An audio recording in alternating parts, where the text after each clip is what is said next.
Les vraies voix Sud Radio, 18h-20h, Cécile Doménibus, Philippe David. On vous souhaite la bienvenue avec le retour de Philippe David. Ça va Philippe David?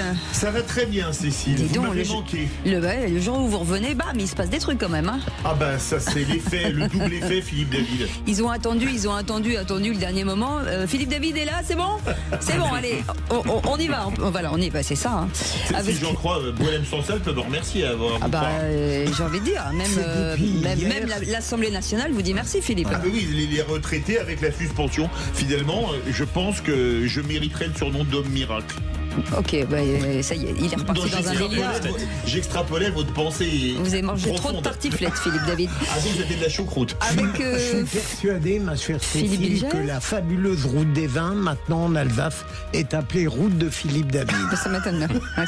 C'est roule sur Philippe David, tout ça plutôt. Philippe Bilger, vous venez de l'entendre. Bonsoir Philippe, merci d'être avec ma chère nous. Cécile. Benoît Perrin, directeur de contribuables associés. Bonsoir, monsieur Perrin. Monsieur Perrin. Dites-moi, monsieur Perrin, depuis que vous faites de la radio, maintenant vous faites de la télé. On va demander des dividendes de tout ça, je vous le dis tout de suite. Allez, au sommaire de cette émission, arrêté en 2024, Boilem Sansal avait été condamné à 5 ans de prison pour avoir notamment déclaré que l'Algérie avait hérité sous la colonisation française des territoires appartenant jusqu'ici au Maroc. À la demande des Allemands, l'Algérie donc accepte aujourd'hui de gracier l'écrivain avec cette question du jour, Philippe. Et on vous pose cette question, libération de Boilem Sansal à la demande de l'Allemagne, est-ce un camouflet pour la France? Vous dites oui à 91%, et moi oui je le dis, c'est un camouflet pour la France, qu'on soit obligé de passer par l'Allemagne et pas de négocier d'État à État. Vous voulez réagir? Le 0826 300 300. Et puis c'est tout chaud. L'Assemblée nationale vient d'adopter la suspension de la réforme des retraites, une mesure exigée par le PS qui divise aujourd'hui les parlementaires et en l'occurrence la France insoumise. Et on vous pose cette question, la réforme des retraites, il faut la suspendre, l'abroger ou la laisser en l'état? Pour le moment, vous faites un choix helvétique, puisque vous dites à 42% l'abroger, à 42% la laisser en l'état et à 16% la suspendre. Et moi, je pense que c'est une folie, qu'il faut la laisser en l'état, puisque sinon, ce sont les jeunes générations qui vont payer les milliards que va coûter cette suspension. Vous voulez réagir? Vous êtes d'accord ou pas? Le 0826 300 300. Et puis, depuis le retour de Philippe David, puisqu'une bonne nouvelle n'arrive jamais seule, la seconde, c'est un joli cadeau que nous allons vous offrir aujourd'hui, offert par Sud Radio, un appareil à fondu d'une valeur de 150 €, ce qui est pas mal, de la marque Fondusimo, un peu comme Philippe David, il est fondu. Vous allez pouvoir en bénéficier en famille ou entre amis, explorer des possibilités de fondue réinventées, par exemple la fondue au bouillon, au fromage, au chocolat. Réinventer, c'est bien aussi de faire les choses différemment. Et puis pour gagner ce cadeau, c'est facile. Vous allez nous envoyer un SMS sur lequel vous allez écrire Sud, S-U-D, au 7 20 18, 7 20 18, et c'est Zach qui va prendre un petit peu tous ces gens-là, tirage au sort, et bam, cadeau à la fin de la journée. Voilà, c'est bien, et c'est la joie. Allez, tout de suite, on vous souhaite la bienvenue, on est ensemble jusqu'à 20h, le 0826 300 300, si vous voulez bien sûr débattre, c'est maintenant.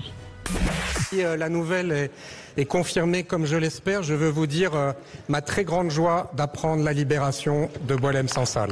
Vous me permettrez de réagir au nom du gouvernement de la République en exprimant notre soulagement à l'annonce des autorités algériennes d'avoir gracié Boilem Sansal, et nous souhaitons qu'il puisse rejoindre ses proches au plus vite, être soigné, et je tiens à remercier du fond du cœur celles et ceux qui ont contribué à cette libération, fruit d'une méthode faite de respect et de calme. Les vraies voix Sud Radio. On a entendu Olivier Falerni et le Premier ministre Sébastien Lecornu pour l'annonce de cette nouvelle. On en parlera bien entendu tout à l'heure. En attendant, on revient sur cette info, le grand débat du jour sur le Boilem Sansal. Oui, et vous pensez à 91% que c'est un camouflet pour la France, le fait d'être passé par l'Allemagne. Vous êtes d'accord ou pas? On attend vos appels au 0826 300 300. Philippe Bilger, quand on revient bien sur la chronologie. On sait que la France a tenté à de nombreuses reprises. Ils ont quand même dit qu'ils n'avaient pas vraiment d'interlocuteurs. Ils sont allés vers Rome, vers l'Italie, en demandant de les aider. Finalement, ça n'a pas fonctionné. L'Algérie a refusé. Et puis finalement, ils ont demandé aux Allemands. Et là, ça a fonctionné. On pense savoir que c'est suite à le président algérien s'est fait soigner en Allemagne entre 2020 et 2021. Donc il y a de toute façon un lien un peu plus intéressant que le nôtre. Absolument. Pardon de le dire, ma chère Cécile, quand je vous écoute poser une question, en même temps que je réfléchis, je vous regarde et parfois je suis distrait par votre esthétique. Mais pour rester très sérieux, en fait clairement, c'est un camouflet pour la France dont on nous vantait la diplomatie. Elle a été totalement inefficace. J'ajoute que passer par l'Allemagne pour obtenir la libération d'un total innocent qui a été gracié pour les raisons que vous avez très bien exposées, eh bien, c'est plus qu'un camouflet pour la France et pour notre diplomatie. J'ajoute qu'on pourrait voir également dans cette libération tardive une sorte de mesquinerie à l'égard de Bruno Retailleau. On a attendu qu'il ne soit plus ministre, alors qu'il a été utile par ses injonctions pour libérer enfin notre compatriote. Mais j'ai une pensée pour le second français qui, à ma connaissance, n'est pas encore libre. On va dire bonjour à notre invité, Noëlle Lenoir, qui est avec nous, ancienne ministre des Affaires étrangères européenne et présidente du comité de soutien de Boulogne-Sansem. Madame la ministre, merci d'avoir accepté notre invitation. Juste avant de vous donner la parole, petit tour de table avec nos vraies voix du jour. Benoît Perrin. Alors évidemment, soulagement. Vous allez me dire, seul le résultat compte, mais pour aller évidemment dans le sens des deux Philippe, c'est sûr qu'on sent une humiliation absolue. C'est-à-dire que très concrètement, on a l'impression qu'il y avait le méchant qui était donc Bruno Retailleau, ça n'a pas fonctionné. Ensuite, il y avait le gentil Emmanuel Macron, ça n'a pas fonctionné non plus. Et en fait, on avait le sentiment, et je pense qu'on était nombreux à partager cette impression que, en fait, quoi que la France fasse, en fait, ça n'allait jamais fonctionner. Et en fait, on a l'impression un peu désagréable qu'en fait l'Algérie continue à nous humilier.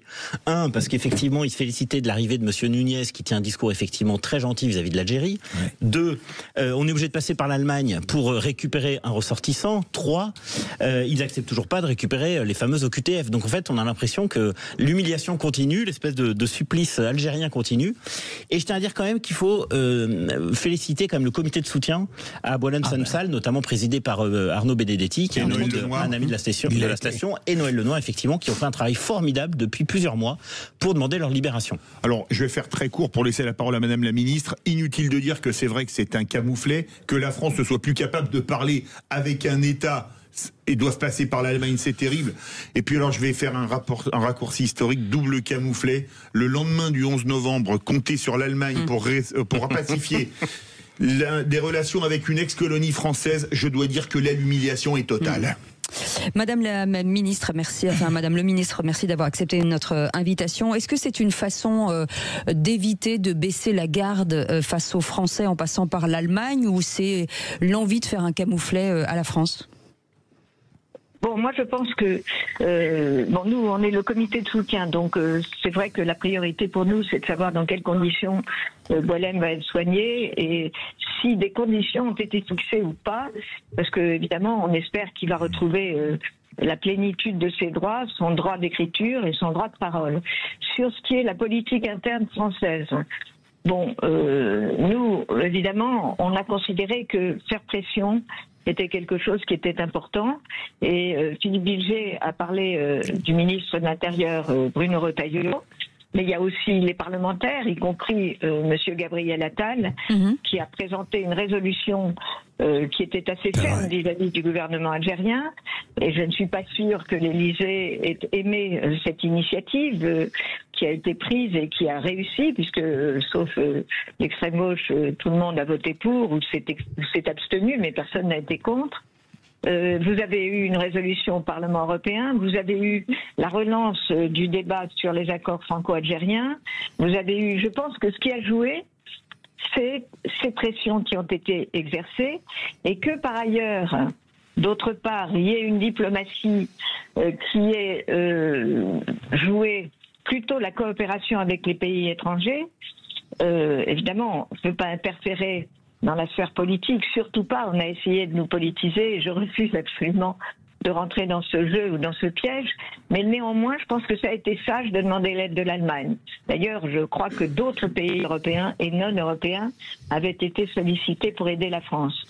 Il faut dire qu'à décharge de notre gouvernement, quand vous lisez, et pas seulement depuis l'incarcération de Boualem, mais bien avant la presse algérienne, c'est épouvantable ce qu'on dit de la France. La France est l'ennemi numéro 1.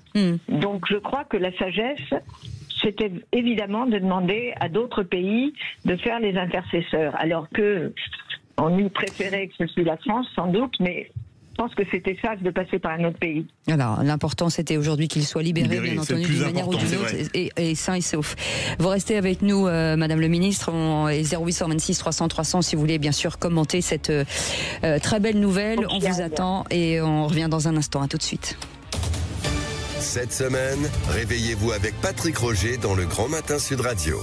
Et gagnez une semaine de vacances à la mer, à la montagne ou à la campagne grâce à Lagrange Vacances. Des résidences 3 et 4 étoiles dans toute la France dans lesquelles vous pourrez vous ressourcer et vous détendre.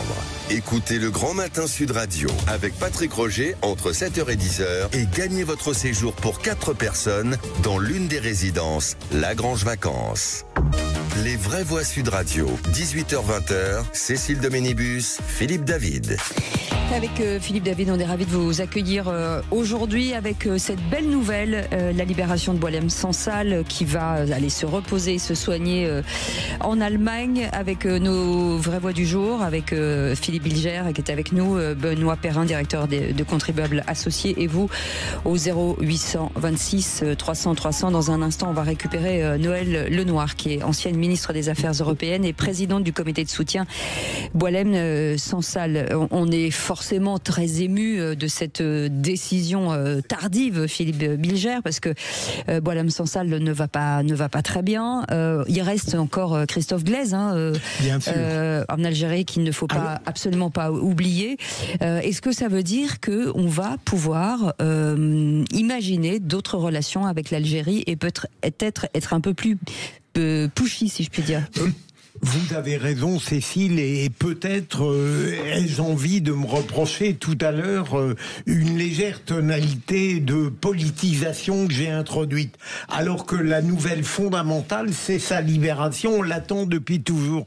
Mais je crois, on l'évoquait durant la pause, il ne faut pas croire que cette libération de Boualem Sansal va nous faciliter la politique en général avec l'Algérie, et notamment, est-ce qu'ils vont... L'Algérie va-t-elle accepter de reprendre conformément au droit international les OQTF? Je n'en sais rien. Et pour l'instant, comme nous y invite Madame le Ministre, c'est clair que la nouvelle forte et décisive, c'est la libération de notre compatriote et les pensées pour le second. Moi, je crois qu'il y a une question qui nous explose au visage. Les relations internationales ne sont que des rapports de force. Et la France, aujourd'hui, est un pays particulièrement faible. Je vous rappelle quand même que, contrairement à l'Allemagne et l'Italie, nous sommes membres permanents du Conseil de sécurité de l'ONU, que nous disposons d'une force de frappe nucléaire, ce que à peine 10 pays dans le monde ont, et pour négocier avec un pays, on est obligé de faire appel à 2 pays tiers amis. Ça n'a pas marché avec l'Italie, ça a marché avec l'Allemagne. Je pense que ça nous met devant un état de fait. Je le répète, nous sommes plus faibles que jamais. Et plus faibles que jamais dans notre précaré. Je mets l'Algérie à part dans ce domaine, puisqu'on connaît la lourdeur du passé et du passif entre les 2 pays. Mais quand vous voyez ce qui se passe au Mali, qui est quand même un ancien pays du précaré français, où on a fait une opération militaire, qu'on s'est fait débarquer par la junte et qu'aujourd'hui les djihadistes qu'on avait chassés par l'intervention militaire de 2013 sont prêts à prendre le pouvoir, je pense que ça nous met devant nos faiblesses, j'allais dire nos grandes faiblesses. Et aujourd'hui, la France ne pèse plus ou plus beaucoup dans le concert international. Je crois que c'est quand même ce qu'il y a de plus terrifiant et de plus dur à voir. Emmanuel Macron a remercié donc le président algérien et se déclare disponible pour poursuivre le dialogue.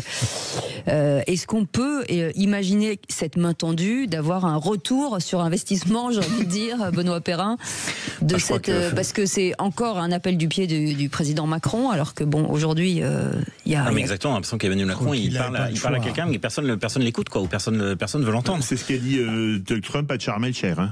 Voilà. C'est vrai il faut aussi souligner un point, c'est que l'Algérie est de plus en plus isolée sur la scène internationale, et donc ils ont besoin quand même de faire des gestes pour avoir une reconnaissance des pays autres. Je pense notamment aux dernières mesures dernière résolution du Conseil de sécurité de l'ONU qui indiquait qu'il y avait un soutien en fait au Sahara occidental côté marocain justement. Et donc l'Algérie s'est aussi sentie humiliée.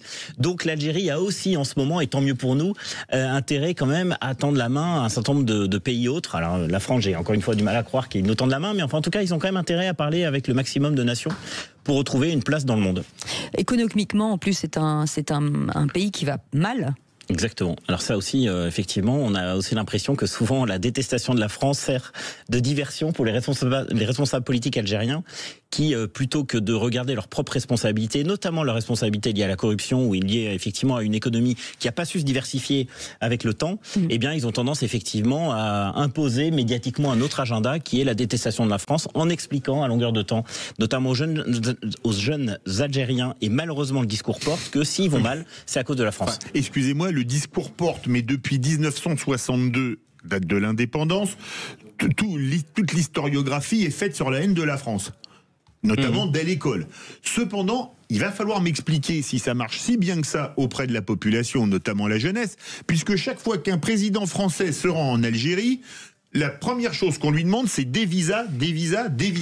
Alors, je pense pas que les Algériens soient plus masochistes que les Français ou les Guatémaltèques, mais si la France est un pays si détestable alors qu'on leur apprend dès l'école, et dans tous les médias, puisque c'est pas une démocratie, l'Algérie, ça tout le monde le sait, c'est pas un scoop, c'est un régime militaire notamment depuis le coup d'État de 65. Question, comment se fait-il qu'alors qu'on endoctrine les gens dans la haine de la France, veulent-ils des visas pour venir en France? Je pense qu'il y a quand même un trou dans la raquette, non? Je crois que Benoît a mis le doigt sur quelque chose d'important. Il est toujours très difficile de gérer les relations avec un pays qui est à la fois fier et faible, qui va mal, mais qui a de la fierté. Et donc, vous l'avez évoqué, ma chère Cécile, il est normal que le président Macron, respectant la diplomatie officielle, le remercie. Mais derrière tout cela, on a un immense bonheur. Mais je ne pense pas que les relations internationales avec l'Algérie vont être forcément structurellement apaisées. Est-ce que, vous l'avez évoqué tout à l'heure, est-ce que le fait que le ministère de l'Intérieur, aujourd'hui, soit représenté par Laurent Nunez, peut être plus facile à gérer avec des mots moins éruptifs parfois de Bruno Retailleau, mais qui a tenté une méthode, hein, ça n'a pas visiblement fonctionné. Est-ce que ça aussi, ça participe peut-être aux relations d'apaisement? Je pense que oui, je laisse Benoît, mais parce que j'ai été étonné par le fait que Laurent Nunez, dès le lendemain, il a dit il va falloir un peu changer notre méthode avec l'Algérie. Ça arrive immédiatement et à l'évidence, il voulait faire passer un message. Donc je crois que peut-être aussi le pouvoir algérien a voulu offrir un petit zeste à Laurent Nunez. Et ce qui se dit aussi, c'est que le bon sens a failli nous coûter cher, hein, parce que la dénonciation de l'accord, là, vous savez, qui a été voté projet de résolution de l'accord algérien de 68, qui a été donc dénoncé par l'Assemblée nationale il y a quelques semaines, on sait très bien que ça a donné des surfroids d'Emmanuel Macron qui n'était pas content de ce vote, parce qu'il s'est dit en gros, là, ça va encore braquer les Algériens, alors que c'était un projet de résolution. Donc du coup, j'aurais tendance à dire encore une fois de bon sens, mais surtout sans portée juridique, parce qu'il faut bien comprendre que l'Assemblée nationale peut se prononcer sur des sujets divers et variés, notamment de politique internationale, mais celui qui a le dernier mot, c'est le président de la République. La Assemblée se mêlait de ce qu'il regardait. mais ironie de l'histoire quand même. On a tous parlé de Laurent Nunez et de Bruno Retailleau. Personne n'a parlé de Jean-Noël Barrot, le ministre des Affaires étrangères, alors que théoriquement, ça relevait plus du ministre des Affaires étrangères que du ministre de l'Intérieur. Ce qui prouve à quel point le poste est vacant du côté du Quai d'Orsay. Mais il est peut-être en vacances, on ne sait pas. Philippe Bilger, dans un instant, le tour de table de l'actu. On reviendra On sur reviendra. sur vous le 13 novembre au Stade de France. Voilà. Ah oui, vous avez à juste titre demandé un changement, ma chère Cécile. Absolument. Philippe David. Moi, je vais parler des méthodes de Trump contre les narcotrafiquants, certes un peu musclés, mais qui font jaser ailleurs dans le monde. Et Benoît Perrin qui arrive toujours avec des bonnes nouvelles. Oh ben voilà.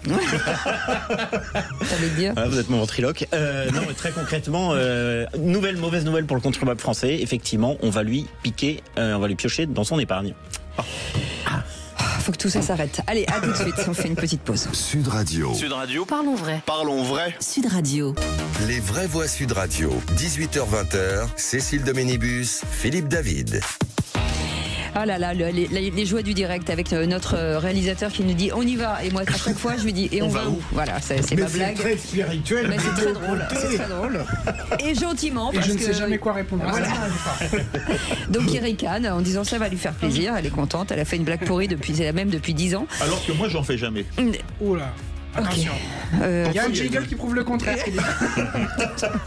On a plein de jingles qui prouvent le contraire. En tout cas, Philippe David est de retour et ça s'entend et on est content. Autour de cette table, Philippe Bilger et Benoît Perrin. Et vous, 0826 300 300. En attendant, c'est le tour de table de l'actu des vraies voix. À table, c'est vrai. Non, j'avoue que j'ai pris un petit goûter. Vous connaissez? C'est sûr qu'on se connaît, c'est le seul bourgeois de la cour qui achète le pâté à la livre. Non, je préfère manger les saucisses. Et j'adore le couscous. Moi, j'adore le lard. Il y a la choucroute, les spätzle, etc. Ça me donne faim. Un prince de la fourchette. Enfin, sauf qu'il bouffe avec les doigts. Mais c'est pas très bon pour le régime, mais comme vous m'appelez culbuto, Cécile. Ne vous inquiétez pas, Philippe David, je vous mordrai dedans quand même, même si vous êtes pas aimé. Bon appétit, bien sûr.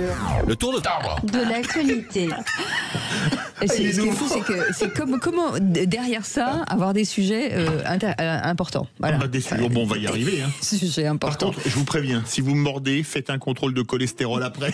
Bah là, je vais pas mordre grand chose en ce moment, je vous le dis tout de suite, dans l'état dans lequel je suis. Allez, Philippe David, puisque vous avez la parole, Trump a raison de frapper les narcotrafiquants à coups de missiles. Oui, alors les Américains ont pris la manière forte. Bon, ça, c'est quand même une de leurs spécialités, faut le reconnaître. Et maintenant, les bateaux de narcotrafiquants qui vont à grande vitesse, et comme parfois leur propre navire n'arrive pas à les rattraper, Trump a pris une décision, maintenant vous détruisez les bateaux. Alors, ça peut être considéré comme un peu viril, mais quand on voit les dégâts que font les narcotrafiquants, notamment dans la jeunesse, on peut dire que peut-être qu'il ne prend pas de gants, mais peut-être a-t-il raison, ça après c'est un débat philosophique. Ce qui pose question, c'est que le Royaume-Uni aurait décidé depuis plus d'un mois de ne plus partager d'infos sur les déplacements de bateaux de narcotrafiquants pour ne plus que les Américains les frappent. Alors ce qui pose quand même une question venant d'un pays qui est l'allié le plus stratégique et le plus, j'allais dire, soumis des États-Unis. On se souvient notamment de la position de Tony Blair au moment de la guerre en Irak.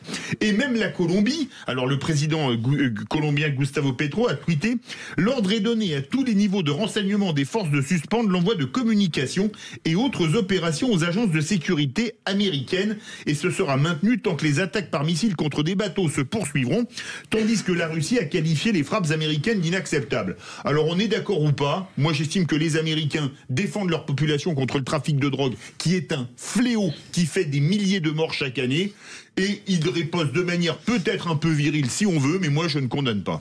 Mais question naïve, mon cher Philippe, on est sûr que ces bateaux sont l'instrument du narcotrafic? Alors, je pense que si les Américains frappent au prix d'un missile, c'est pas des bateaux de croisière. Ils sont bien informés. Un missile, c'est en millions de dollars. Hein, donc on tire pas des millions de dollars comme ça sans réfléchir. Hein. Je suis rassuré. Non, Benoît Perrin, non. Je souscris. J'ai du mal à condamner les États-Unis effectivement sur cette opération. Enfin, clairement, je veux dire, le narcotrafic, il faut vraiment en avoir conscience. En France, c'est à peu près, c'est de l'ordre de entre 3 et 4 milliards de chiffre d'affaires. Enfin, je veux dire, là, on n'est pas sur des, Et dans le monde, c'est en triomphe, en fait. C'est quelque chose d'incroyable. Mais en fait, on s'en rend pas compte. Benoît Perrin, puisque vous avez la main, j'ai envie de dire l'augmentation du taux de CSG qui va toucher de nombreux Français. Et donc nous. Alors voilà, on voit bien l'absurdité, on va y revenir, d'être revenu sur la réforme des retraites, et on voit la conséquence directe. La conséquence directe, c'est que puisqu'on va avoir moins d'argent, il faut pour financer justement cette suspension de la réforme des retraites, il faut qu'on arrive à trouver de l'argent ailleurs. Et l'argent ailleurs, on l'a trouvé, ou en tout cas les députés l'ont trouvé, sur une cible très facile qui est l'épargne des Français. Comme vous le savez, l'épargne des Français, c'est à peu près 4 600 milliards d'euros. Donc ce sont des sommes considérables. Et en fait, à chaque fois qu'il s'agit d'augmenter les impôts, en tout cas de trouver de l'argent, eh bien cette épargne est ciblée. Et là, et souvent on dit ah non, ça arrivera jamais, c'est du fantasme, patati patata. Bon bah là, on a vu la semaine dernière que c'était tout sauf du fantasme. C'est-à-dire que là, les députés viennent de voter l'augmentation de la CSG sur les revenus du patrimoine. Alors la CSG, très simplement, c'est un impôt qui est hyper efficace. Il touche tous les revenus. Ah oui. Les revenus d'activité, donc les salaires très concrètement, les revenus de remplacement, tout ce qui est allocation chômage, tout ce qui est pension de retraite, tout ce qui est indemnité journalière lorsque vous êtes malade. Et puis, il touche aussi, du coup, ces fameux revenus du patrimoine. Revenus patrimoine, c'est quoi? C'est les revenus des PEA, des assurances vie, des plans d'épargne logement, enfin bref, tout ce qui est placement financier. Tout ce qui est revenu immobilier, c'est-à-dire que vous avez un petit appartement, vous le louez, il est taxé justement par la CSG. Alors que c'est déjà lourdement taxé. Et troisième domaine dont on ne parle jamais, c'est la revente immobilière. Comme vous le savez, quand vous revendez un bien qui n'est pas votre résidence principale, vous êtes taxé à la fois sur l'impôt sur le revenu, mais aussi par les prélèvements sociaux. Donc vous avez en fait ces revenus du patrimoine qui vont être encore plus taxés. On va passer de 9,2 à 10,6%, ce qui est absolument considérable. Donc vous voyez, on nous disait non mais vous inquiétez pas, l'épargne on va pas y toucher. Et ben là c'est une conséquence concrète de l'irresponsabilité de nos responsables politiques qui sont revenus sur cette réforme des retraites et qui, cherchant de l'argent partout, font la solution de facilité, c'est-à-dire vont piocher l'argent dans la poche des Français. Sinon, vous trouvez que c'est un bon impôt, Benoît? Alors c'est un bon impôt. Vous savez, les bons impôts, on dit qu'ils ont une assiette large et un taux bas. Et ben là, l'assiette, elle peut pas être plus large, c'est tous les revenus. C'est pas compliqué, y compris sur ceux des chômeurs. Donc c'est efficace. Et taux bas, vous avez, ça va entre 0 et 9,2%. Donc le taux est du coup beaucoup plus bas, par exemple, que celui de la CSG. C'est Rocard qui l'a inventé. C'est Rocard qui l'a inventé. On était à 1% quand il l'a créé. On est aujourd'hui à 9,2% pour les revenus d'activité.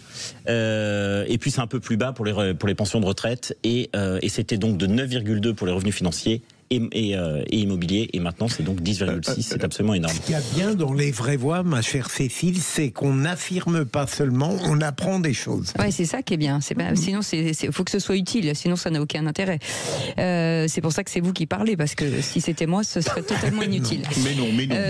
Philippe Bilger, j'avais très envie de vous entendre, puisque vous, comme vous le savez tous, demain le 13 novembre, c'est une date un peu particulière, c'est la 10e année de ces attentats terribles propagés un petit peu partout à Paris et qui ont commencé, c'était à la télévision, puisque c'était en plein match de foot en présence du président de la République de l'époque, François Hollande, et vous étiez, vous, au Stade de France, et j'aurais bien aimé que vous nous racontiez. Absolument, et vous, il y a un risque, ma chère Cécile, dans la mesure où je n'ai pas une mémoire phénoménale pour ce qui ne me concerne pas, j'allais dire immédiatement, mais il y a tout de même des éléments saillants et qui tiennent beaucoup au comportement formidable de notre directeur général, Patrick Roger. Il avait la gentillesse de me conduire, on passe dans des banlieues et je me souviens d'une réflexion qu'il a, il dit: quand je pense, on ne sait pas, dans ces endroits,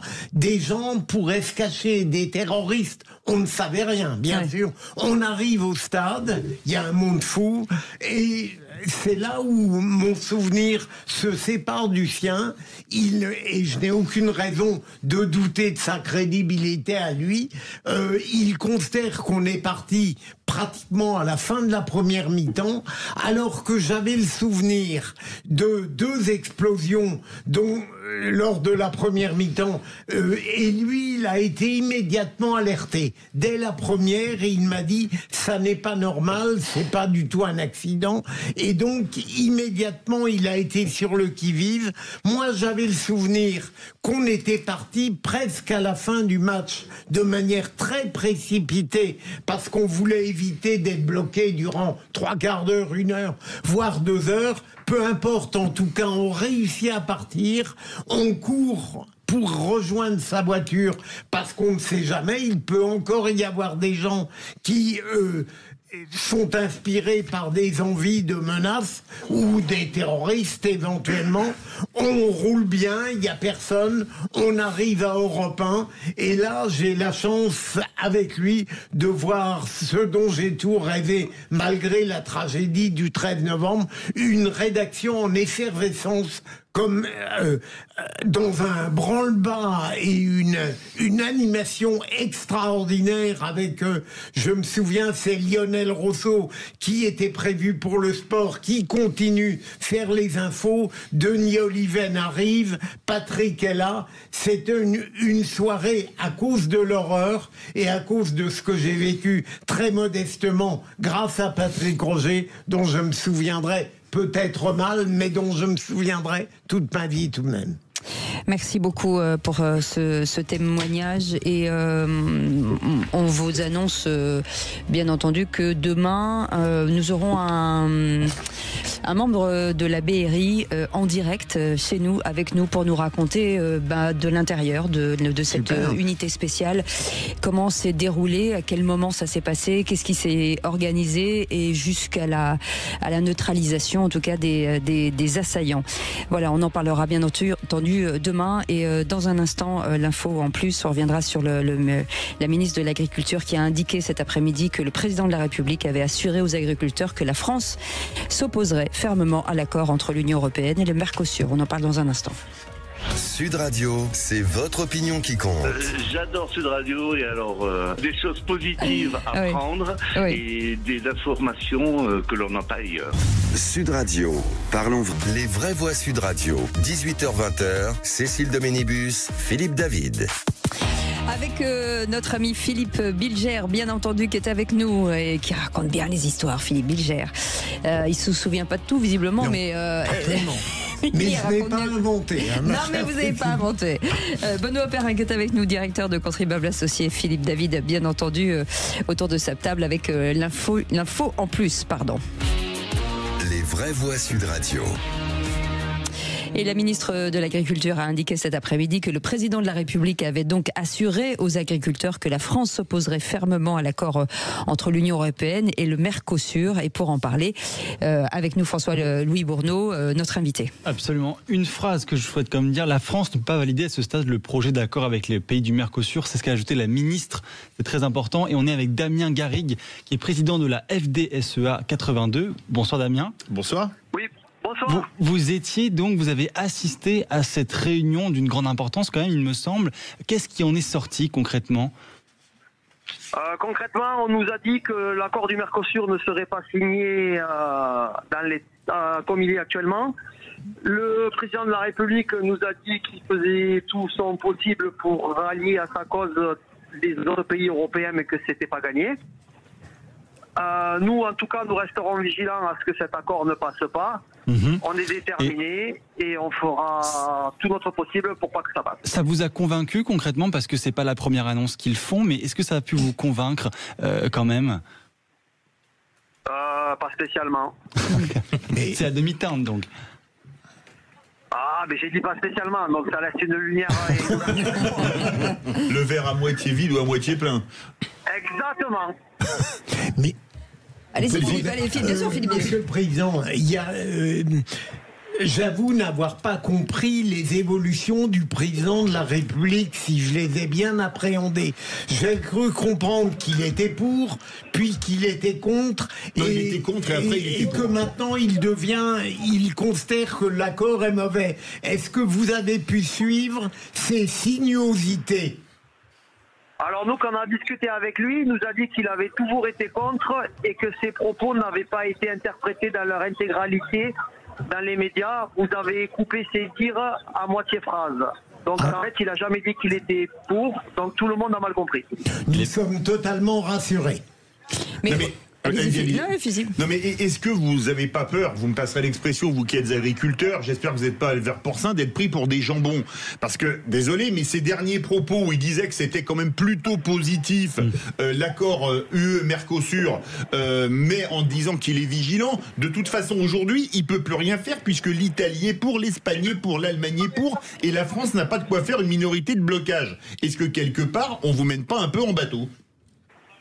Après, pour vous rassurer, on n'est pas des lapins de 2 semaines. On a bien compris les manipulations. C'est pour ça que nous avons organisé des mobilisations. Je pense qu'ils ont vu que le monde agricole n'était pas du tout des jambons, pour reprendre vos termes. Nous sommes encore en action là sur l'autoroute pour montrer que nous ne sommes pas des jambons, pour reprendre vos termes encore une fois. Et si jamais ça devait se durcir, nous durcirons aussi nos actions. Voilà. Nous sommes allés sur Toulouse à 20-30 engins et une centaine de personnes.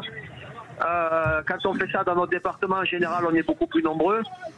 Donc, si jamais on a été pris pour des jambons, comme vous dites, on ira faire de la saucisse et de la charcuterie. C'est ce que j'allais dire. Vous pouvez dire saucisse aussi. Là, si vous faites de la saucisse, vous m'invitez. Bah oui, bien sûr. Damien Garrigue, pour que tout le monde soit un peu au même niveau de l'information, si tout à coup le Mercosur a été mis en place, et quel serait l'impact direct sur vous? Est-ce que c'est bien de le rappeler? Alors l'impact sur les agriculteurs, ça serait de la concurrence déloyale avec des produits qui rentrent à bas prix et qui ne respectent aucune de nos normes écologiques et sociales. Et surtout pour les Français, c'est ça qu'il faut retenir, parce que les agriculteurs seront touchés, mais vous aussi les Français, excusez-moi du terme, on est à l'antenne, mais vous aurez de la merde dans vos assiettes, vous aurez du bœuf piqué aux hormones, nourri avec des céréales aux OGM, tout ce qu'on ne veut pas sur notre territoire. Vous mangerez du soja qui a été cultivé sur des parcelles de forêt arrachées. Moi, je suis agriculteur français. Quand je vends mon soja, il faut que je signe un document comme quoi je n'ai pas déforesté. Ouais. Et aujourd'hui, on fait rentrer toute cette merde, encore une fois, excusez-moi du terme, sur notre territoire sans aucune contrainte. Parlons vrai, Damien Garrigue. Ça veut dire qu'on est d'accord que c'est un problème de santé publique, là? Mais bien sûr, mais il faut en être conscient. Allez-y, François. Oui, est-ce que vous avez une, comment dire, est-ce que vous estimez qu'Emmanuel Macron aura assez de poids pour justement imposer ses vues au niveau de l'Union européenne? Pourquoi je vous dis ça?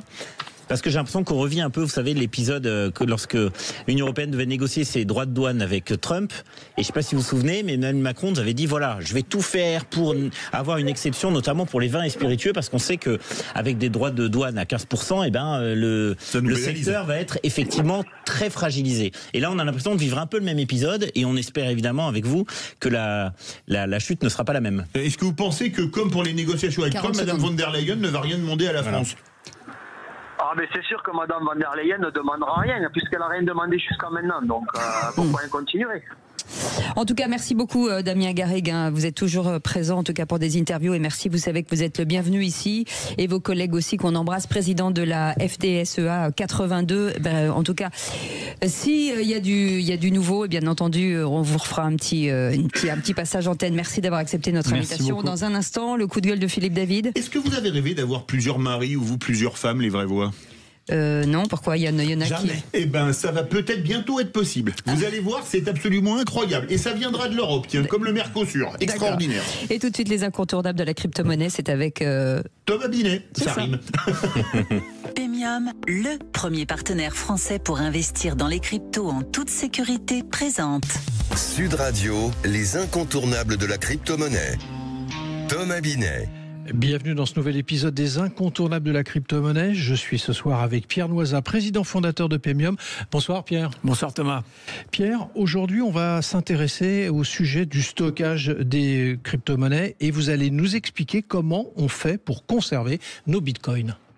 Oui Thomas, car nous avons parlé des portefeuilles, c'est-à-dire des applications qui permettent d'envoyer et de recevoir des bitcoins, mais il faut aussi expliquer comment conserver ces bitcoins en sécurité. Alors pouvez-vous justement nous rappeler comment fonctionne d'abord un portefeuille bitcoin?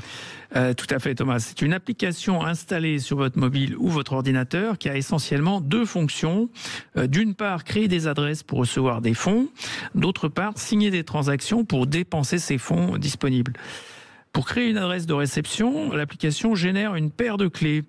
Une clé publique qui sera utilisée pour calculer l'adresse où les fonds seront stockés et une clé secrète, dite clé privée, qui sera utilisée ultérieurement pour signer les transactions depuis cette adresse. La clé publique est calculée à partir de la clé privée, mais à l'inverse, la connaissance de la clé publique ne permet pas de remonter à la clé privée. Alors vous nous dites qu'il ne suffit pas d'avoir un portefeuille sécurisé pour être en sécurité en fait. En fait, il s'agit plutôt de concilier sécurité et praticité. Pour cela, on peut utiliser deux types de portefeuilles, chacun correspondant à un niveau de sécurité différent. On distingue notamment le stockage dit à froid, cold wallet en anglais, pour une sécurité maximale, et le stockage à chaud, hot wallet en anglais, qui permet d'envoyer des fonds beaucoup plus facilement. Ce dernier type correspond au portefeuille qu'on veut utiliser pour les paiements du quotidien. N'oublions pas que chaque année, de plus en plus de commerçants acceptent les paiements en crypto-monnaie, en ligne ou en magasin. Alors, pouvez-vous nous expliquer justement ce qu'est le stockage à froid dont vous avez commencé à parler? Alors, le stockage à froid dans un cold wallet est l'extrémité du spectre qui va de l'usage le plus pratique à la sécurité maximale. Avec un cold wallet, on cherche la sécurité pour une épargne, autrement dit, des fonds qui n'ont pas vocation à être dépensés à court terme. Dans ce cas, pour minimiser les risques de piratage, on évite que les fonds soient accessibles directement par une seule personne sur un ordinateur connecté à Internet. Du coup, Pierre, en pratique, ça veut dire quoi ? Alors, en pratique, Thomas, on utilise une adresse multisignature à verrouillage temporel et on s'assure que les clés secrètes, dites clés privées, n'ont pas été exposées sur Internet à aucun moment. Adresse multisignature signifie simplement que les bitcoins envoyés sur cette adresse ne peuvent pas être dépensés avec une seule clé, mais qu'il en faut plusieurs. Par exemple, 2 parmi 3 possibles enregistrés dans l'adresse, ou bien 2 sur 2 enregistrés dans l'adresse. Par ailleurs, le verrouillage temporel empêche les fonds d'être dépensés avant une certaine date. Mais alors, du coup, comment l'adresse multisignature et le verrouillage temporel peuvent-ils réussir à se combiner ? Alors Thomas, typiquement, si un client veut sécuriser ses fonds avec un tiers de confiance comme un exchange, on va mettre en place une adresse multisignature 2 sur 2 avec un verrouillage temporel tel que si le client perd sa clé, l'exchange peut récupérer les fonds pour lui restituer après l'expiration du verrouillage. Avant l'expiration du verrouillage, les 2 clés doivent être utilisées pour mouvementer les fonds. C'est une sécurité avec un client qui n'est pas un professionnel de la conservation des clés par définition. Mais alors du coup, comment peut-on faire pour s'assurer quand même que ces clés secrètes n'ont pas été exposées sur Internet ? Alors, il faut prendre quelques précautions, mais le principe est simple. Plutôt que d'utiliser un ordinateur, on réalise un tirage au sort avec des dés pour générer une suite de mots. Chaque mot est pris dans une liste de mots normalisée. Puis, on écrit cette phrase secrète sur plusieurs feuilles de papier qui sont placées dans des enveloppes scellées. Chaque enveloppe scellée sera stockée dans un coffre situé dans un lieu différent des autres. La phrase secrète permet de calculer une clé secrète et sa clé publique. On procède ainsi pour chacune des clés qui seront utilisées dans l'adresse multisignature. Et chaque coffre ne doit contenir évidemment qu'une seule clé, de sorte que s'il est ouvert par effraction ou détruit, les autres clés restent disponibles. Pour terminer, les clés publiques nécessaires sont réunies pour calculer l'adresse qui recevra les fonds. Merci Pierre pour vos explications techniques, parce que c'est un sujet technique, mais très complète. On vous retrouve mercredi prochain pour un autre numéro d'Oser Investir, les incontournables de la crypto-monnaie. Et pour ce qui me concerne, je vous retrouve avec grand plaisir dimanche matin dès 9h30 sur Sud Radio. Sud Radio, les incontournables de la crypto-monnaie. Thomas Binet. Avec Paymium, le premier partenaire français pour investir dans les cryptos en toute sécurité. Et c'est le moment de jouer avec Sud Radio pour gagner votre appareil à fondu d'une valeur de 150 € de la marque Fondusimo, en famille ou entre amis.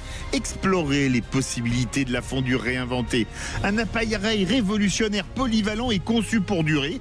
Partagez des fondus au bouillon, au fromage et au chocolat réinventés. Mais il y a d'autres recettes. Envoyez dès maintenant Sud au 7 20 18 par SMS pour vous inscrire au tirage au sort et vous gagnerez peut-être votre appareil à fondu Fondusimo. C'est parti, 7 20 18 Sud. Sud Radio. Sud Radio. Parlons vrai. Parlons vrai. Sud Radio. Parlons. Les vraies voix Sud Radio. 18h-20h. Cécile Doménibus, Philippe David. Et c'est toujours un plaisir de vous accompagner, en tout cas entre 8h et 20h. Voilà, avec Philippe David, bien entendu, autour de cette table. Philippe Bilger qui est avec nous. Ça va, mon Philippe ? Ah, très bien. Très bien. Et monsieur le directeur de contribuables associés, Bruno Perrin. Monsieur le directeur, bonsoir. Bonsoir, madame. Ravi de faire votre connaissance. Vous auriez pu être directeur d'école, c'est sûr. Voilà, vous allez mettre un petit coup de directeur général. Ah, général. Ça fait encore mieux. On pourrait penser qu'il nous associe aux impôts alors qu'il est extrêmement agréable. Ouais, c'est ça. J'ai une tête d'inspecteur des impôts, peut-être. Ouais. Mais si vous voulez pas qu'on vous prenne pour un inspecteur des impôts, quand vous venez ici, venez avec des cadeaux. Comme ça. Allez, tout de suite. J'ai mon chéquier. Ouais, le chéquier. Les années 80, au secours. Le sum up, maintenant. Allez, tout de suite, le coup de gueule de Philippe David. Les vraies voix Sud Radio.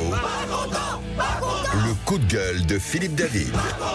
Comme d'habitude, je vais remettre le clocher au milieu du village, un village qui se trouve à Strasbourg, préfecture du Bas-Rhin. Pourquoi Strasbourg? Parce que c'est dans cette superbe ville que se trouve la Cour européenne des droits de l'homme qui est saisie dans une affaire qui pourrait faire basculer, je n'hésite pas à le dire, notre civilisation. En effet, un avocat yéménite réfugié aux Pays-Bas a fait un recours devant la juridiction pour un motif pour le moins surprenant.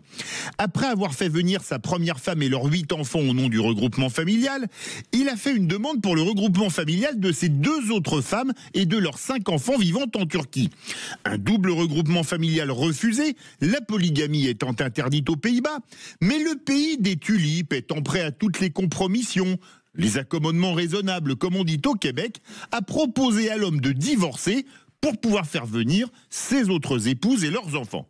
Proposition refusée par l'intéressé qui a décidé de faire un recours devant la Cour européenne des droits de l'homme. Une Cour européenne des droits de l'homme qui pourrait valider la demande puisqu'on n'est plus à une mauvaise surprise près avec une organisation que le général de Gaulle aurait pu qualifier de machin. Si tel était le cas, l'acceptation de la polygamie dès lors qu'elle a eu lieu hors d'un pays de l'Union européenne s'appliquerait de facto à tous les États européens, le député macroniste Charles Rodwell tirant la sonnette d'alarme en affirmant, je cite, que la France devrait immédiatement refuser d'appliquer une telle décision et qu'une telle décision constituerait de la folie de trop de la part d'une instance qui, depuis trop longtemps, dévoie totalement la Convention européenne des droits de l'homme. La France devra en tirer toutes les conséquences. Fin de citation. Bref, si la polygamie commençait hors UE, est tolérée en Europe, il faudra, au nom des droits de l'homme, la tolérer pour les Européens en Europe. Sinon, il s'agirait d'une discrimination intolérable. Alors, comme nous vivons dans un monde de fous, mieux vaut en rire. Qu'est-ce que se marier avec plusieurs conjoints, les vraies voix? La polygamie. Bah oui. Se marier avec un seul conjoint.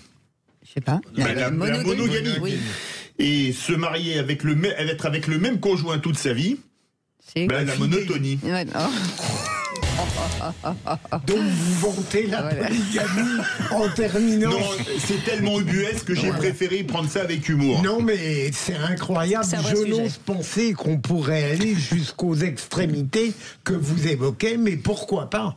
C'est terrible. Non mais c'est complètement fou. Terrible. Et le pire, je sais pas ce que vous en pensez quand même, les Pays-Bas lui disent, bon écoutez, chez nous, la polygamie est interdite, donc divorcez de vos 2 autres femmes qui sont en Turquie, et là, vous pouvez les faire venir avec vos enfants au nom du regroupement familial. On est chez les dingues, non? Alors, ça dépend. C'est intéressant si les femmes peuvent avoir plusieurs maris et les faire venir. Parce que c'est toujours dans le même sens, en fait. C'est ça qui à un moment donné... On est bien d'accord que c'est complètement fou, non? Alors, on ferait venir les 2 autres femmes qui sont en compagne comme maîtresses.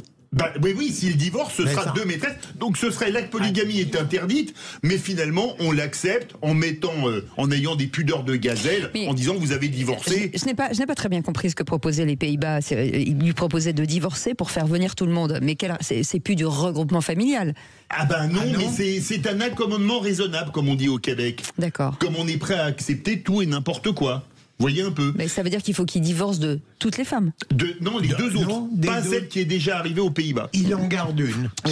Il en garde une, et les 2 autres, vous divorcez, on les fait venir en douce, pas au nom du regroupement familial, mais sans être mariés. Mais ça ne change rien, on est d'accord que ça ne change rien. Mais ça ne change rien, mais c'est vraiment scandaleux, non? Oui. Benoît Perrin. C'est délirant. Non, mais c'est délirant. Franchement...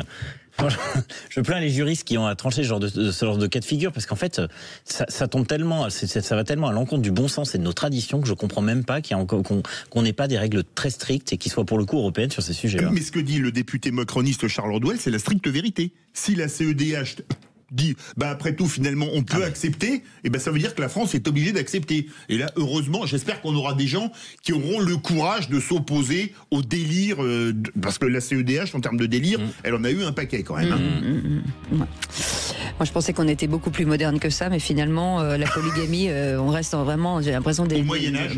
C'est ça, voilà. Écoutez. J'aurais pensé que vous auriez préféré votre mode de vie à l'approche juridique de la CED. Que sous-entendez-vous sur mon mode de vie? Vous êtes un homme très séducteur. Je vous en prie. Philippe Bilger, je le dis à l'antenne, parce qu'il y a une dame qui nous écoute à l'antenne. Oui. Il est très sage, Philippe David. Oui. Mais d'ailleurs, quand je lui ai posé les 3 dernières questions... Il est même le doigt sur la couture depuis 2 ans. Je sais pas pourquoi. Vous savez, j'ai envie de dire... vous savez ce qu'elle m'a répondu à la dernière question, et il avait le même conjoint toute sa vie? Non. Le Monopoly. Ouais. Elle est drôle, votre fiancée, bien entendu, elle est drôle. Elle me fait rire. Allez, et je l'embrasse. Si, je l'embrasse. Allez, vous restez avec nous dans un instant. On va revenir sur la question du soir, sur cette réforme des retraites qui a été votée à l'Assemblée nationale avec cette question du jour, Philippe. Oui, est-ce qu'il faut la suspendre, l'abroger ou la laisser en l'état? Eh bien, vous dites à 16% la suspendre, à 39% la laisser en l'état et à 45% l'abroger. Vous voulez réagir? Le 0826 300 300 et Zach au standard ne battra pas en retraite si vous l'appelez. Très bien. Et on en parlera bien entendu avec Benoît Perrin qui nous expliquera certainement que c'était une mauvaise idée.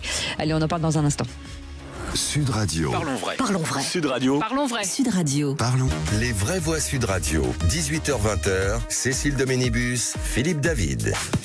Avec Philippe David, c'est toujours un plaisir de vous avoir, bien entendu. J'ai envie de remettre un petit coup de cadeau là. C'est bientôt Noël. Voilà, c'est un petit coup de cadeau, puisque c'est le moment. Sud Radio a envie de vous faire vraiment plaisir. Vous allez pouvoir remporter un appareil à fondu d'une valeur de 150 €, ce qui est pas mal. C'est le double de Philippe David. C'est une valeur. Par contre, je suis trop gros pour être mis dans le service à fondu. Si on vous laisse fondre, je pense qu'il y aura à manger pour tout le monde. Allez, on plaisante. De la marque Fondussimo. Vous pourrez bien entendu partager ça en famille. Alors des fondus au bouillon, au fromage, au chocolat réinventé. Et ça donne envie, j'ai hyper faim. À chaque fois que je vends ce truc, j'ai hyper faim. Je sais pas pourquoi. Allez, pour rejouer, vous envoyez un SMS. Vous écrivez Sud, S-U-D, et vous l'envoyez au 7 20 18. 7 20 18. Il y en a pour tout le monde. Mais il n'y aura qu'un seul ou qu'une seule gagnante. Mais voilà. Mais demain, on en remet un. On en remet un demain. Jusqu'à la fin de la semaine. Bah voilà, c'est bien. Faut le dire. Vendredi soir. Allez, soyez les bienvenus autour de cette table. Philippe David, bien entendu, Benoît Perrin et Philippe de Bilger. Et tout de suite, le débat. L'âge de retraite, de départ, que vous dit le Premier ministre? La question, il nous dit que la question de l'âge, elle est sur la table. Maintenant, il faut nous écouter, parce que là, on en a gros. Oh là là, qu'est-ce qu'il y a là? Il y a un vent de révolte. Travailler jusqu'à 64 ans, pour moi, c'est pas possible. J'ai commencé à 16 ans, donc... Pas content. Je sens que je vais craquer. Et moi, je sens que je vais devenir fou. Les vraies voix Sud Radio. Et donc l'Assemblée nationale a adopté la suspension des retraites, de la réforme des retraites, une mesure exigée par le PS. Et visiblement, ça divise les parlementaires avec cette question, Philippe. Oui, la réforme des retraites, il faut la suspendre, l'abroger ou la laisser en l'état. Pour le moment, vous dites à 16% qu'il faut la suspendre, à 45% qu'il faut l'abroger et à 39% la laisser en l'état. Alors, on va écouter ce qu'ont dit certains. Boris Vallaud, déjà. C'est pour tous ces hommes et ces femmes qui ont eu des carrières souvent difficiles, une excellente nouvelle et dont nous nous félicitons. C'est le résultat d'un travail acharné, d'un rapport de force jamais démenti, qui nous a conduit à ne jamais perdre de vue les raisons de nous battre, ni celles et ceux pour lesquels nous nous battons. Nous pensons à ces millions de Françaises et de Français qui, par les rues, ont manifesté dans l'indifférence du gouvernement. C'est évidemment une étape, mais c'est une étape importante dont nous sommes aujourd'hui, je crois, fiers. Que vous retrouvez demain matin à 8h15 chez notre ami Jean-Philippe Aquili. Jean-François Aquili, pardon, excusez-moi, à 8h15.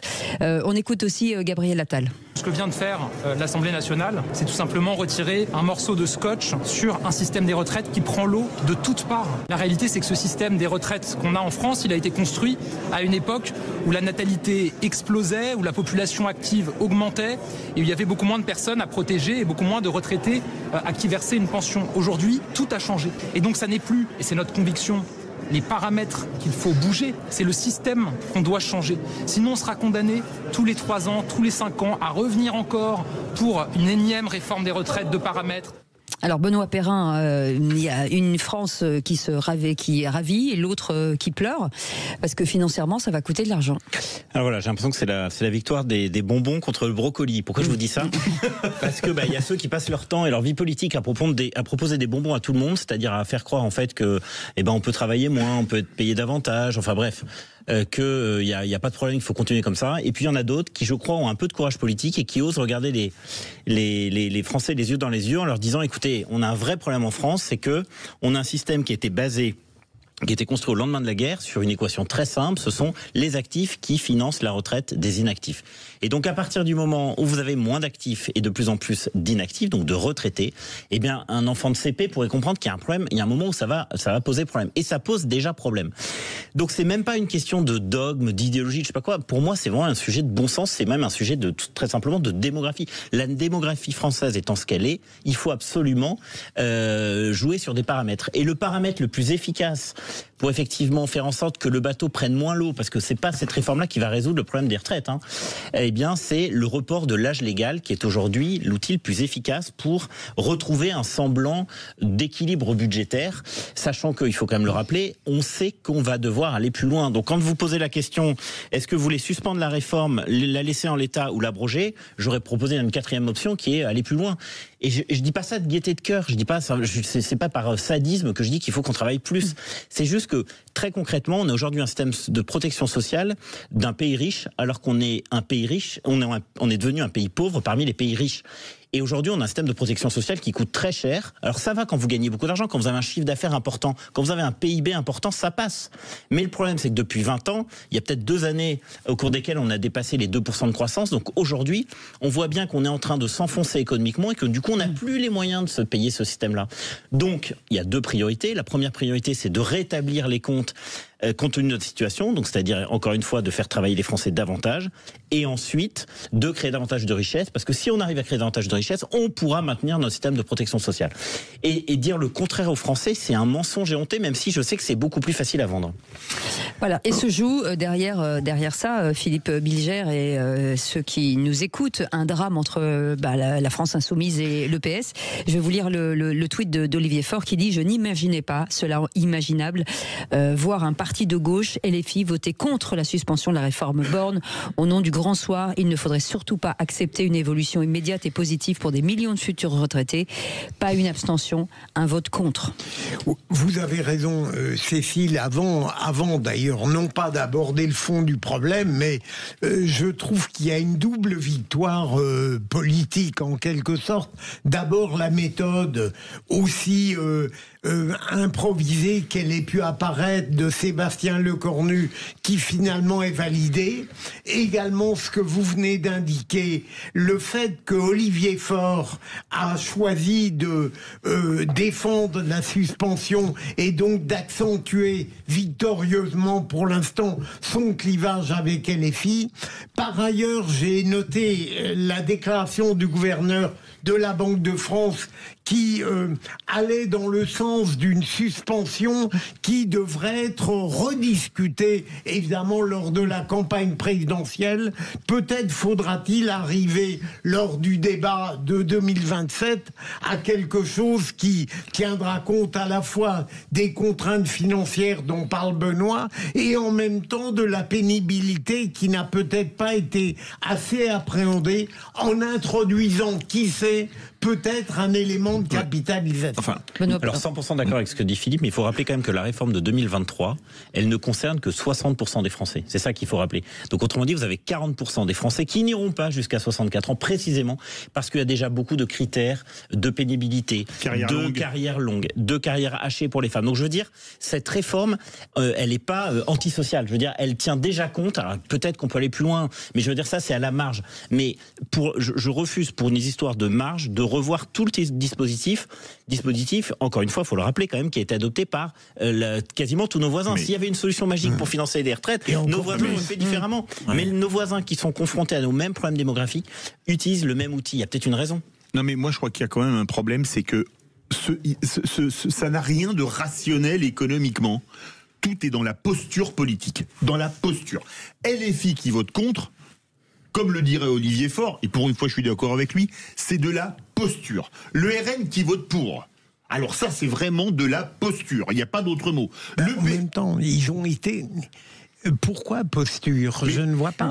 Voilà des gens qui sont contre cette loi. Mais parce que économiquement, ça ne tient pas une seconde la route, comme l'a dit Benoît. Je vais vous faire une citation. La retraite par répartition. Eux, ils sont cohérents. Non mais mais cohérent sur une théorie économique qui ne tient pas une minute la route. Non, Philippe, je pense qu'au fond, ils savent très bien qu'ils ont tort. Au fond, ils savent très bien que c'est pas finançable. Vendre des bonbons que des régimes brocolis. Voilà. Oui, mais je veux dire, de leur part, on n'aurait pas imaginé qu'ils ne valident. Non, mais cette réforme, il faut aller plus loin, comme il disait. Donc, on est dans la posture. Le RN, alors là, totalement. Le PS est dans la posture. Parce qu'il sait que de toute façon, après 2027, il faudra faire une loi où ce sera encore plus la soupe à la grimace, avec en plus un trou de 3 milliards qu'on va filer à nos enfants et à nos petits-enfants. Et permettez-moi de vous dire qui sera le président. Qui sera président, ça, je n'en suis pas fier. Donc, ce vote du Parlement, de l'Assemblée nationale, c'est la quintessence de l'horreur politique où on ne gère pas. Vous savez, c'était un ministre américain qui avait dit qu'on reconnaît un homme d'État, un homme politique pense à la prochaine élection, un homme d'État pense à la prochaine génération. Là, on se fait plaisir. À 1 an et demi de la présidentielle, ils ont envoyé, nous, on pense à ce que vous parlez plus tard en retraite, en sachant parfaitement que la réforme, elle est inéluctable et que la réforme Borne n'allait pas assez loin. Quand je vois des hommes politiques comme ça, je peux vous dire un truc. Ils peuvent vraiment avoir honte de leur comportement qui est dicté uniquement par leur petite envie de boutiquier d'être réélu dans 1 an et demi. Ça, je trouve ça pathétique. Avec Sophie Binet qui annonce déjà une nouvelle journée de grève et de manifestation le 2 décembre. Alors visiblement, Prisca Thévenot qui dit si nous en sommes là aujourd'hui, c'est un peu à cause des LR d'hier. Donc alors c'est bien parce que tout le monde se renvoie la faute. Mais on est tellement dans la posture que tout le monde se renvoie les anathèmes. Oui, la CGT demande aux députés de modifier la copie. Nous demandons aux députés de modifier cette copie aussi. C'est ce qu'elle a dit. Marine Le Pen a confirmé mercredi qu'elle voterait avec les autres députés pour la suspension de la réforme. Enfin voilà, on sent bien que il y a une fracture à l'Assemblée nationale. On sent bien que Olivier Faure a tenté quelque chose et que pour Sébastien Lecornu, c'est compliqué en fait. Il essaye de faire en sorte que les choses tiennent le plus longtemps possible. Il est assez habile, mais je ne sais plus qui avait dit est-ce que c'est la qualité principale qu'il faut dans les temps de crise? C'est pas incompatible avec le courage d'ailleurs. Mais je me demande au fond sur les retraites, je crois que en effet. Il n'était pas complètement absurde de renvoyer cela au grand débat présidentiel, parce qu'il ne faut pas oublier que cette réforme sur les retraites, elle a été discutée peut-être moins au fond, sauf par les idéologues absolus, sur le fond, qu'à cause des modalités. On a vu comment elle est passée. Objectivement, il n'y aurait pas eu ça, on aurait pu espérer peut-être un plus grand confort. Mais permettez-moi de vous dire en un mot, on a déjà laissé tellement d'ardoises aux prochaines générations que c'était pas la peine d'en mettre une de plus. Et si on fait pas ça, il faudra qu'on trouve l'argent ailleurs. Il faut qu'on nous explique ces gens-là où est-ce qu'ils vont aller chercher l'argent. Ah bah voilà, j'attends des réponses moi aussi. Merci les amis, c'était un plaisir de vous avoir. Merci Philippe Bilger, merci beaucoup Benoît Perrin. Philippe David, vous restez avec nous bien entendu. Vous me séquestrez? Bah oui, non, je n'aurais de la chance. Monsieur, on voudrait bien te séquestrer avec Philippe. Physiquement, je fais pas le poids. Non, je fais pas le poids physiquement. Je sais, je vous en prie. Je sais. Être accompagné d'un bulldozer, je vois pas qui peut vous dégeler. Et je pense qu'un bulldozer n'aurait pas la puissance pour me soulever. C'est ça, mais c'est parce que vous êtes pétri de talent, c'est ça votre truc. Votre argument est béton en parlant de bulldozer. Allez, dans un instant, on va vous parler de réemploi, moteur de souveraineté économique avec nos deux invités. À tout de suite et on sera ensemble jusqu'à 20h. Sud Radio, votre attention est notre plus belle récompense. Merci de nous écouter sur Sud Radio. Non, c'est normal, parce que vous êtes une radio sympa, diversifiée et tout, donc c'est très bien. Sud Radio, parlons vrai.